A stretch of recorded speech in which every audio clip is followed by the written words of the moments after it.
আমি পারবো না, তোমরা নূহের কাছে চলে যাও। নূহের কাছে যাওয়ার পরে নূহ আলাইহিস সালাম বলবেন আমিও পারবো না, আমি আমার ইহুদি সন্তানের জন্য মালিকের কাছে দোয়া করছিলাম, আল্লাহ যদি বলে দোয়া কেন করলি, আমার কোনো জবাব নাই, তোমরা ইব্রাহিমের কাছে চলে যাও। ইব্রাহিম আলাইহিস সালাম বলবেন আমিও পারবো না, কারণ হইতেছে ওই যে বড় মূর্তি, সমস্ত মূর্তিগুলো আমি ভাঙছিলাম, ভেঙ্গে বড়টার ঘাড়ে কোড়াল ঝোলাইছিলাম আর বলছিলাম কাজ করছে বড়টাই, কিন্তু মনে মনে তো বলছিলাম আমি করছি। কিন্তু আল্লাহ যদি বলে কথা কেন ঘুরাইলাম, আমার কাছে কোনো জবাব নাই, সুতরাং আমি পারবো না, তোমরা মূসার কাছে চলে যাও। সমস্ত মানুষ মূসা আলাইহিস সালামের কাছে চলে যাবে। মূসা আলাইহিস সালাম বলবে আমিও পারবো না, কারণ ফিরাউনের বাবরসিকে একটা থাবা দিয়েছিলাম, মারার নিয়াত করি নাই, সে এক থাবাই মরে গেছে। আল্লাহ যদি বলে কেন মারলি, কোনো জবাব আমার নাই, তোমরা ঈসা রুহুল্লাহর কাছে চলে যাও। সমস্ত মানুষ চলে যাবে ঈসা রুহুল্লাহর কাছে। ঈসা আলাইহিস সালাম বলবেন আমি তো পারবই না। সমস্ত মানুষ আমাকে আল্লাহর ছেলে বলে ডাকতো, আমি বলতে বলি নাই। আল্লাহ যদি প্রশ্ন করে কেন বলছে, আমার কোনো জবাব নাই। কিন্তু আমি একটা পরামর্শ দিতে পারি, আজকের দিনের দায়িত্ব হইতেছে আখিরি জামানার পয়গম্বর নবী মুহাম্মদুর রাসূলুল্লাহ সাল্লাল্লাহু আলাইহি ওয়াসাল্লামের আজকের দায়িত্ব তার একমাত্র আল্লাহর কাছে। উনি কথা বলার যোগ্যতা রাখেন, তোমরা তার কাছে চলে যাও, একটা ফয়সালা হয়ে যাবে। জোরে কন্না সুবহানাল্লাহ। সমস্ত মানুষ সারারে কায়নাতের কাছে চলে যাবে। এবার নবীজি বলবে তোরা সব জায়গায় ঘোরাঘুরি কেন করতেছিস, তোরা আমার কাছে আয়। এবার রসুল বলতেছে আমি আবার রওনা দিব। রসুল বলতেছে আমি রওনা দিব, আমার হাতের মধ্যে একটা পতাকা থাকবে। কি থাকবে? জোরে বলেন। বুখারীর হাদিস, ওয়াবিয়াদি লিওয়ালিল হামদ, বুখারীর হাদিস, যে আমার কাছে আল্লাহর প্রশংসার পতাকা আমার হাতে থাকবে। জোরে কান্না সুবহানাল্লাহ। রসুল বলতেছে আল্লাহর প্রশংসার পতাকা আমার হাতে থাকবে, আমি সবার সামনে থাকব, আমার পিছনে কোটি কোটি মানুষ। কয় কোটি?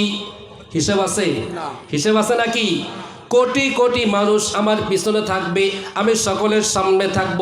হারামখোর দেওয়ানবাগি বলে মিছিল একটা হয়, আল্লাহ থাকে, আল্লাহর পাশে আমি থাকি, রসুল বলে সকলের পিছনে থাকে। জোরে কন্না নাউজুবিল্লাহ। রসুল বলতেছে পতাকা একটা থাকবে আমার হাতে, আল্লাহর প্রশংসার পতাকা। ওই পতাকা নিয়ে আমি রওনা দিব। কোথায় রওনা দিব? আল্লাহর বাড়ির দিকে রওনা দিব। জোরে কন্না সুবহানাল্লাহ। প্রশ্ন এসে যায় আল্লাহর কি বাড়ি আছে নাকি? আমার বন্ধুগণ, আল্লাহর বাড়ি আছে কিনা জানি না, হাদিসের মধ্যে পাইছি, বিশ্বাস করেছি। রসুল বলেছে আল্লাহর বাড়ির দিকে যাব, তাহলে নিশ্চয়ই আল্লাহর বাড়ি আছে। আল্লাহর বাড়ি কেমন?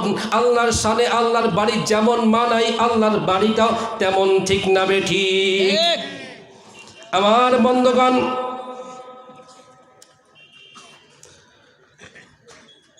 রসুল বলতেছে বুখারীর হাদিস, ফাস্তাজিনু আলা ফি দারিহি, আমরা আল্লাহর বাড়ির গেটের সামনে গিয়ে দাঁড়াবো। জোরে কন্না সুবহানাল্লাহ। আল্লাহর বাড়ির গেটের সামনে গিয়ে দাঁড়াবো, কুদরতি রিমোটের উপরে চাপ পড়বে, দরজা ওপেন হবে, ভিতর থেকে সব দেখা যায়। আল্লাহ রাব্বুল আলামিন আমাকে ভিতরে যাওয়ার জন্য আমন্ত্রণ করবেন। রসুল বলতেছে আমাকে ভিতরে যাওয়ার জন্য আমন্ত্রণ করা হবে, আমি ভিতরে চলে যাব। ভিতরে যেয়ে দেখবো আর কোনো লোক নাই। ওই দিন ভিতরে কোনো চেয়ার নাই, একটাই মাত্র, দুইটা মাত্র চেয়ার। একটা হইতেছে আরশের মালিক রব্বুল আলামিনের চেয়ার, আর একটা চেয়ার আমার জন্য বরাদ্দ করা হবে।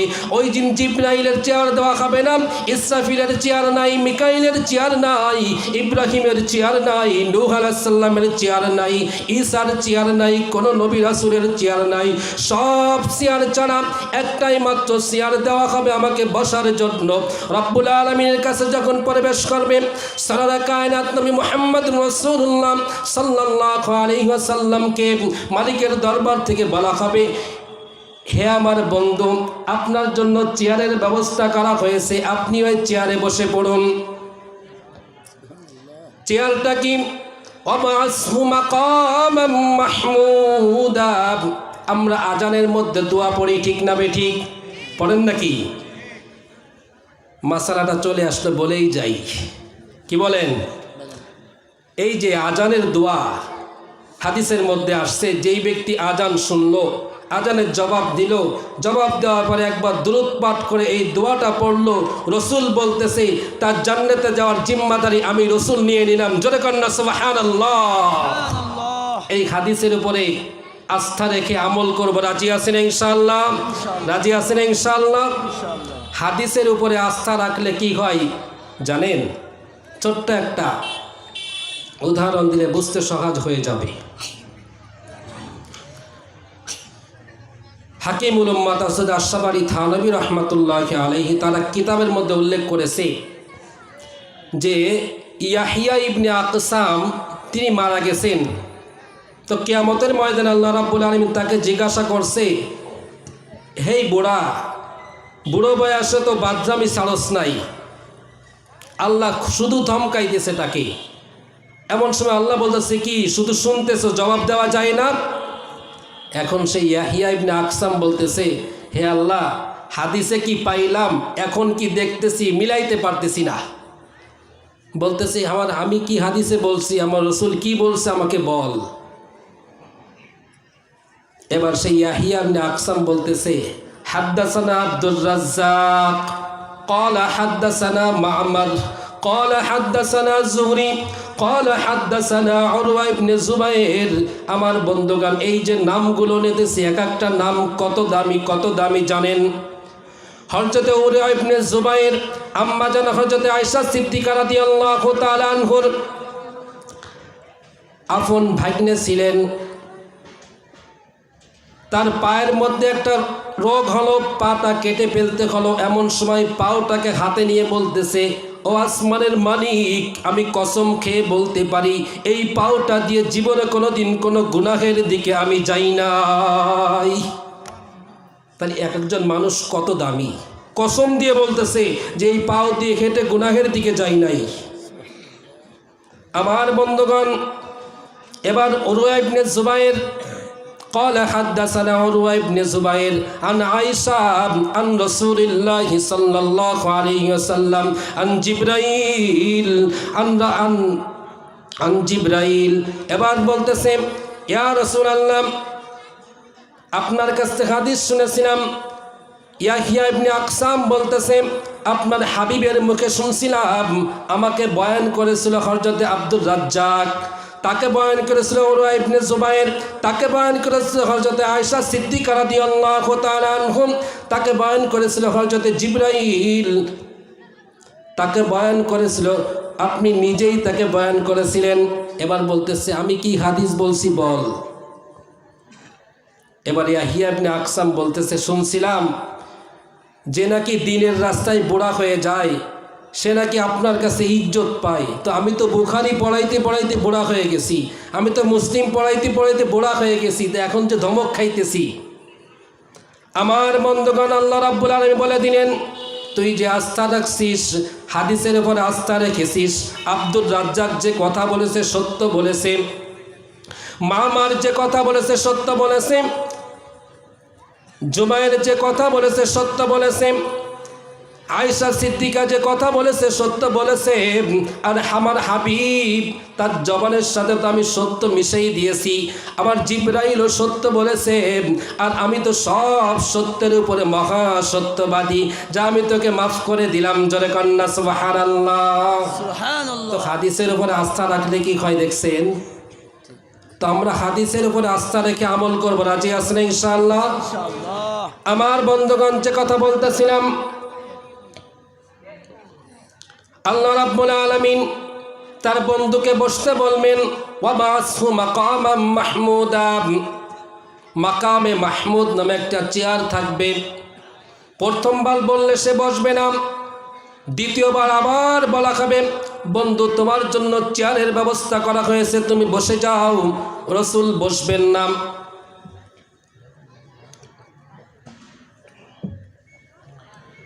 তৃতীয়বার রসুলকে বলা হবে, আপনার জন্য চেয়ারের ব্যবস্থা করা হয়েছে, বন্ধু তুমি বসে যাও। রসুল আল্লাহর কথা রাখার জন্য ডান হাত মোবারক চেয়ারের উপরে রেখে বলবেন, রব্বুল আলামিন আপনি আমাকে বসতে বললেন না। আল্লাহ রাব্বুল আলামিনের পক্ষ থেকে জানানো হবে কারণটা কি। বলতেছে এই যে মাকামে মাহমুদ, এই চেয়ারটা হইতেছে চলন্ত চেয়ার, দরজা ওপেন করা। সমস্ত উম্মাতদেরকে দেখা যাইতেছে এই চেয়ারের পরে যখন আমি বসব, চেয়ার তো চলন্ত চেয়ার, এমনিই চলে, কোনো যানবাহন লাগে না, কোনো ইঞ্জিন লাগে না, বসলেই চলতে থাকে। না জানি আমি ওই চেয়ারের পরে বসার সঙ্গে সঙ্গে ওই মাকামে মাহমুদ যদি আমাকে নিয়ে উড়াল দিয়ে জান্নাতের মধ্যে চলে যায়, তাহলে আমার উম্মতের কি অবস্থা হবে। আপনার আমার জন্য যেই রসুল চেয়ারে বসে না, আজকে আমরা সেই রসুলকেই ভুলে গেছি। ঠিক না বেঠি? ঠিক না বেঠি? রসুলের প্রেম শুধু আছে জবানে, মুখে আছে, কাজে নাই। যদি আমাদের কাজেই রসুলের প্রেম থাকতো, ৯২% মুসলমানের দেশে রসুলকে নিয়ে কথা বলার সাহস করে নাস্তিক পেত না। ঠিক না বেঠি?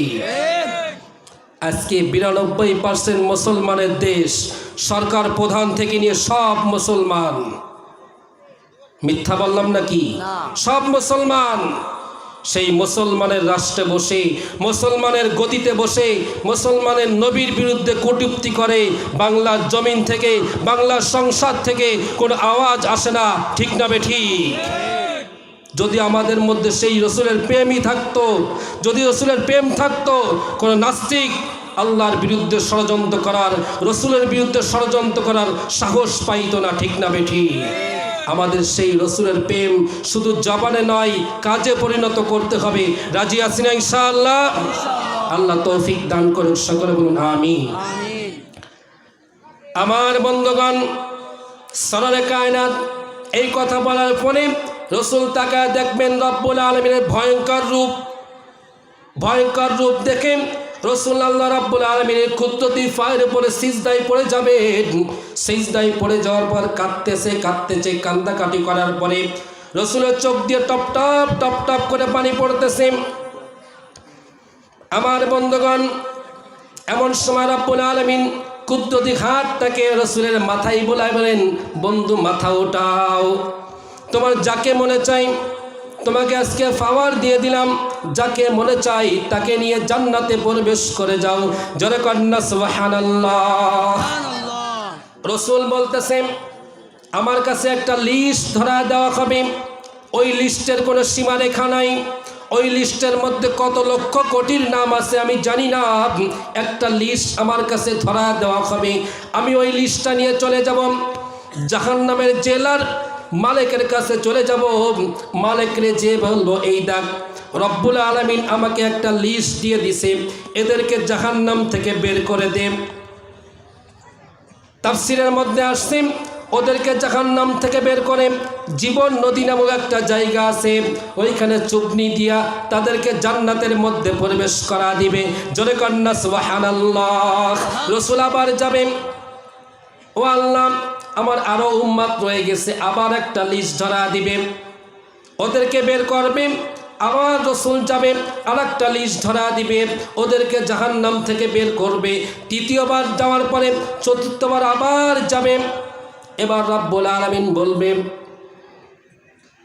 তুমি সুপারিশ করলে, সকলকে বের করলেন, সমস্ত রাসূলগণ বের করলাম, ওলামায়ে কিরাম বের করলাম, উনি আউলিয়ালা বের করলাম, এখন তুমি কি পাইছো নাকি? এভাবেই বলবে। হাদিসে এমন আসছে যে আমাকে রব্বুল আলামিন বলবেন তুমি কি পাইছো নাকি, সব কি তুমি করবা, আমাকে করতে দিবা না? জোরে কন্যা সুবহানাল্লাহ। আল্লাহ বলতেছে সব কি তুমি করবা, আমাকে করতে দিবা না? আমার বন্ধুগণ, হাদিসের মধ্যে আসছে রব্বুল আলামিন এবার তার কুদরতি হাতটাকে, তার কুদরতি হাত কতটুকু জানি না, যার এক আঙ্গুলের উপরে ৭ আসমান ৭ জমিন এক আঙ্গুলের উপর রাখা যায়, তার কুদরতি থাবা কত বড় হইতে পারে।